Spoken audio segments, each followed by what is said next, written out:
not his skin crawling. Why I want to talk to Robin like this? Listen.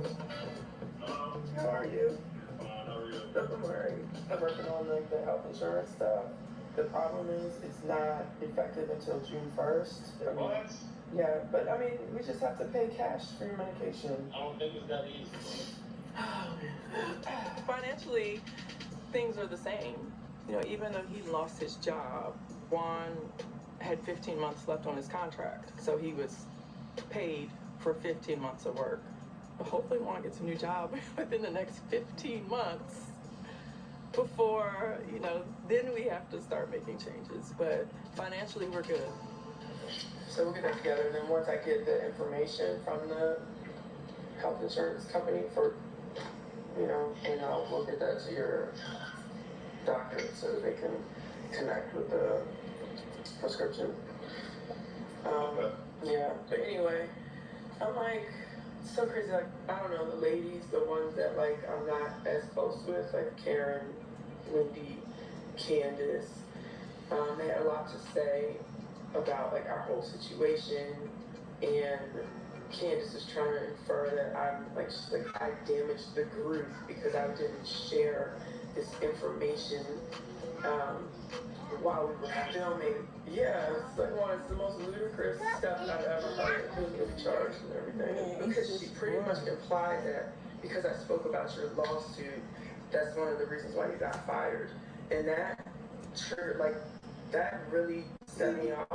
Why are you feeding into it? I'm not feeding into it, but that. I can't listen to this anymore because it's like so ridiculous and it's getting blown way out of proportion. I need to stop feeding. I'm not feeding into it, Warren. I'm trying to. Listen, Robin, this is why you're feeding me into it. Get emotional. Yeah, talking to what?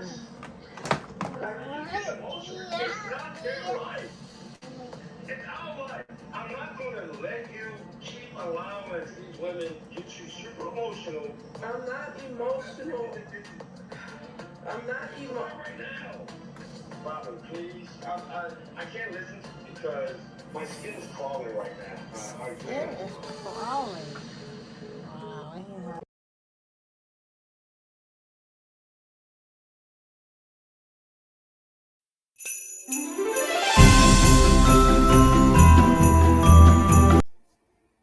Hey y'all, this is your captain for all things creative coming at you with the Real Housewives of Potomac Season 8 Episode 7 review during this Christmas season. If you are new to this channel, welcome. Please like, share, subscribe, all those things that can help us get into the YouTube algorithm even better.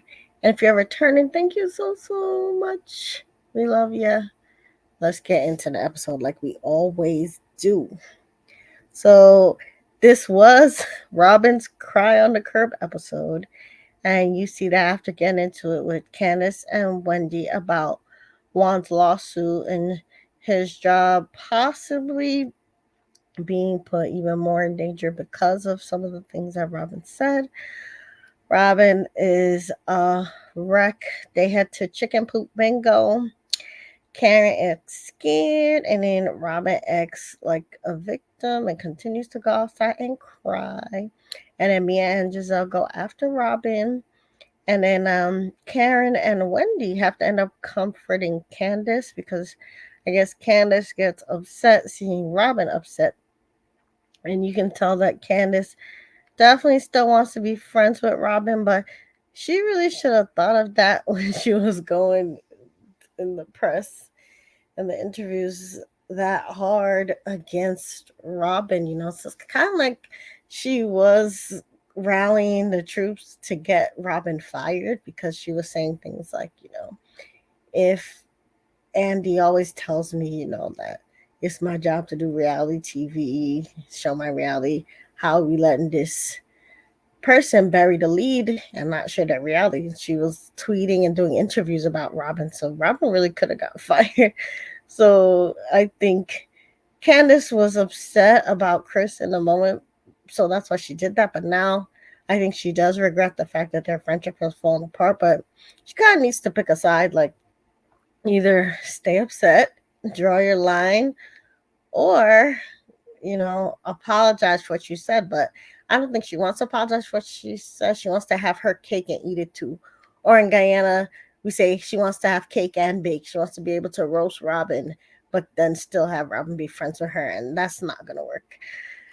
So next, you see that everybody thinks chicken bingo is a scam, basically. Karen says that she's been on a farm and chickens usually poop all the time, but these chickens weren't really pooping that much. And even Wendy and them was saying it was rigged. But Robin, Giselle, and Mia head back early after, Robin's breakdown. And Robin makes fun of Candace kind of for making it about her. And Giselle says she's ready for Candace. So they're definitely making Candace the villain, even though they did wrong to her husband. And then Candace gets on the phone, talks to Chris, and explains everything. Karen then gets a birthday call from her brother the next day, and we see they're celebrating her triple 20 here in Austin.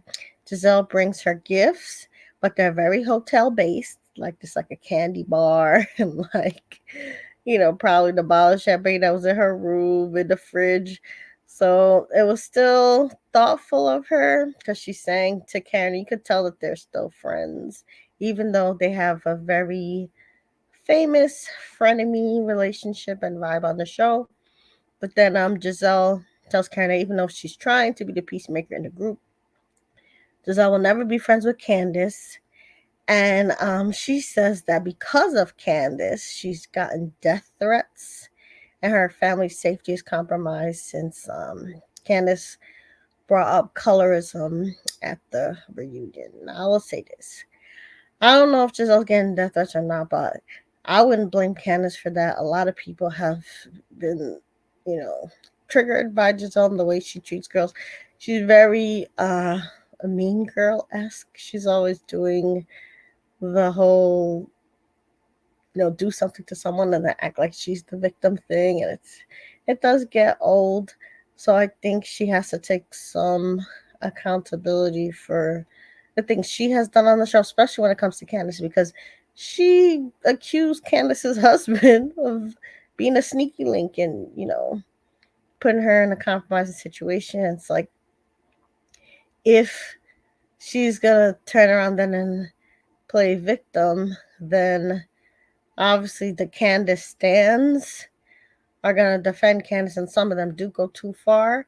So I don't agree with anybody, threatening anybody's life, but at the same time, Giselle can't blame Candace completely for what's going on because, first of all, she started with Candace and her husband, and the fans have long since, even before Candace came on the show, thought that Giselle was a mean girl, especially way back when to Karen. Karen had her tax issues and she wore the free Uncle Ben t-shirt. Like, she's been doing mean girl stuff even before Candace got on the show.